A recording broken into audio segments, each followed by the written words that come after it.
গঞ্জ জেলা তারাস থানা তারাস সদরে আমার বাড়ি।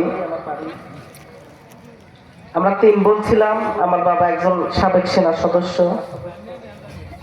তো ওঠা লাগবে না, থাকে না। তো আমি সবার ছোট ছিলাম।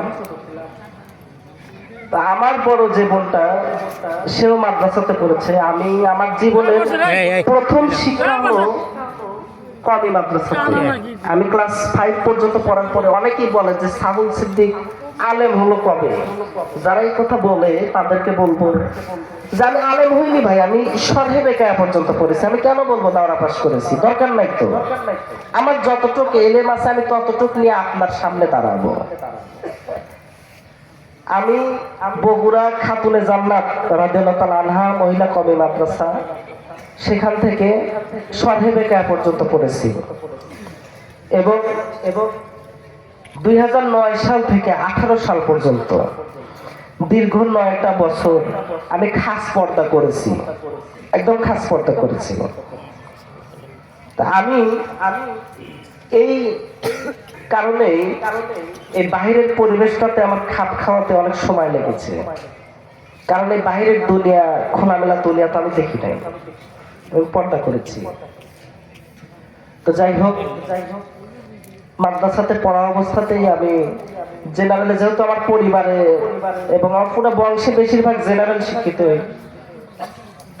আমি আমাদের তারাস টেকনিক্যাল গার্লস স্কুলে ভর্তি হয়েছিলাম এসএসসি দেওয়ার জন্য। 2015-তে আমি এসএসসি দেই যে একটা সার্টিফিকেটের জন্য। তো রেজাল্ট আসে জিপিএ 5।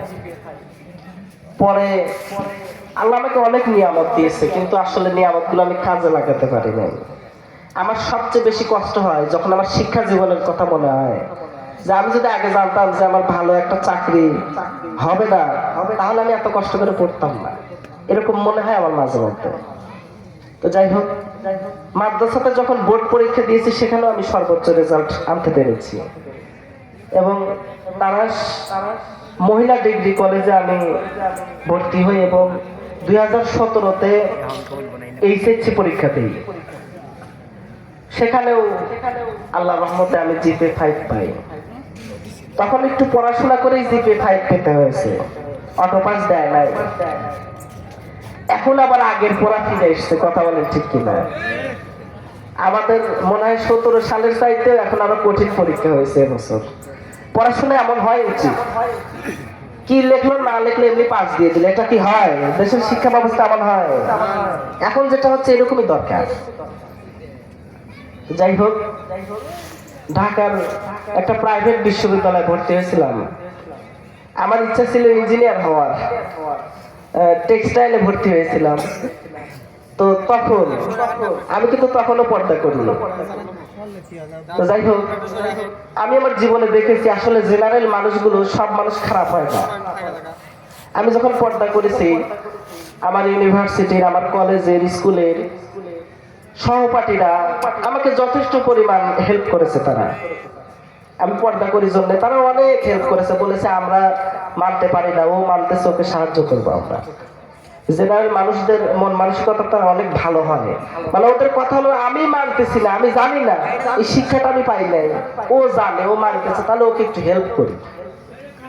তো যাই হোক, অনেক ভালো শিক্ষার্থী, ভালো ক্লাসমেট, বন্ধু বান্ধব আমি আমার জীবনে পেয়েছি। এই জন্য আল্লাহ তাআলার কাছে শুকরিয়া, আলহামদুলিল্লাহ। যাই হোক, 2018 সালে আমার এই জীবনের পরিবর্তনটা ঘটে হঠাৎ করে। অনেকেই বলে যে আগে থেকে না, আগে থেকে এমন কোনো পরিবর্তন আমি বুঝতে পারি নাই। যেটা বুঝেছি সেটা হলো আমার খাবারের রুচি কমে গিয়েছিল, স্বাস্থ্যের অবনতি ঘটেছে, এটা আগে থেকে হয়েছে। এছাড়া অন্য কোনো সিমটম আমি বুঝি নাই। তো এই ঘটনাটা হঠাৎ করে যখন ঘটে, আমি সকালে বুঝতে পারি এবং বাড়িতে জানানোর পরে ডাক্তারের শরণাপন্ন হই। আপনারা দেখবেন তখন 9টা পত্রিকাতে পেপারিং হয়েছিল এবং অনেকগুলো টিভি চ্যানেলও দেখিয়েছিল। ইউটিউব চ্যানেল, সরাসরি টিভির চ্যানেলগুলোতেই দেখিয়েছিল। এবং ওই সময়ে আমাদের তারাস সদর হাসপাতালের যারা ডাক্তার ছিলেন, দুইজন ডাক্তার মত দিয়েছিলেন। তারা বলেছিলেন যে হরমোন জনিত কারণে এরকম ঘটনা অহরহ হয়ে থাকে, এটা অস্বাভাবিক না। কিন্তু আসলে আমরা তো দেখি না, যার কারণে আমাদের কাছে অস্বাভাবিক মনে হচ্ছে। কথা বলেন ঠিক কিনা? এটা মেডিকেলের ভাষা। তো মেডিকেলেরও যিনি মেডিকেলের সবচেয়ে বড় বাপ হলো আমার আল্লাহর কাছে আছে। কথা বলেন ঠিক কিনা? তাই যদি না হয়, বড় বড় ডাক্তাররা অপারেশন করার পরে বলে আমাদের যা করার করেছি, এখন আল্লাহকে ডাকে। আল্লাহকে ডাকতে হবে কেন? কথা বলেন ঠিক কিনা? সব ডাক্তার সমান না। কিছু কিছু ডাক্তার আছে এমন আত্ম অহংকারী পর্যায়ে চলে যায়, আমি দেখেছি যে নাস্তিক হয়ে যায়। আমি আমার জীবনে দেখেছি। কিন্তু সব ডাক্তার সমান না। অনেক ভালো ডাক্তার আছে, ভালো মানুষ আছে বলেই তো এখনো কিয়ামত হয় নাই। কথা বলেন ঠিক কিনা? খারাপ আর ভালো পাশাপাশি এটা থাকবে। যেদিন একটা ভালো মানুষও থাকবে না, সেদিনই কিয়ামত হবে। তো যাই হোক, এই ঘটনা ঘটার পরে আগের জীবনে তো বিয়ে করেছিলাম না, অবিবাহিত ছিলাম। তো এই জীবনে পদার্পণের পরে প্রথম বছরই বিয়ে করি, এবং আমার টেক্সটাইল আর পড়া হলো না।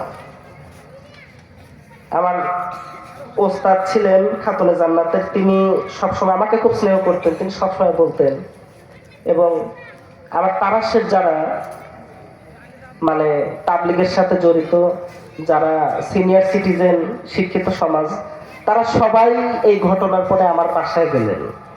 আমি সবাইকে একসাথে দেখে অবাক যে হুজুর থেকে শুরু করে সবাই, প্রফেসর, বড় ব্যবসায়ী, সবাই যাওয়ার পরে বলতেছে যে বাবা, তোমার কাছে আমরা আসছি একটা দাবি নিয়ে। কি দাবি?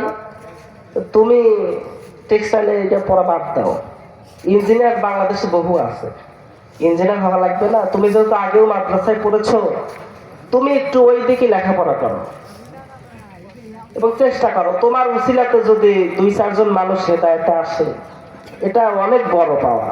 আর তুমি আমাদের তারাশি সন্তান, আমাদের তোমার কাছে এটা দাবি, এটা চাওয়া। পরবর্তী অনেক ভাবনা চিন্তা করার পরে ওটা পড়া বাদ দিয়ে 1 সেমিস্টার গ্যাপ দিয়ে আমি ভর্তি হলাম Bogura Pundra university of science and টেকনোলজিতে, ইসলামিক স্টাডিজে। তো সেখানে ভর্তি হওয়ার পরে 2024-এ পড়া শেষ হয়েছে। তো যাই হোক, এবং আমার স্ত্রী, সে মাদ্রাসাতে পড়ুয়া না, সে জেনারেল। আমার ইচ্ছা ছিল আগে থেকেই যে আমি বিয়ে করব জেনারেল মানুষকে, এবং তাকে আমি নিজে পড়াবো, নিজে হেদায়েতি বানাবো। বুঝতে পেরেছেন? মানে আমি ছোটবেলা থেকেই, ভাই বোনদের মধ্যে আমি ছোট হলেও আমি যেটা বলবো ওইটাই ঠিক। আমি ছোটবেলা থেকেই এমন।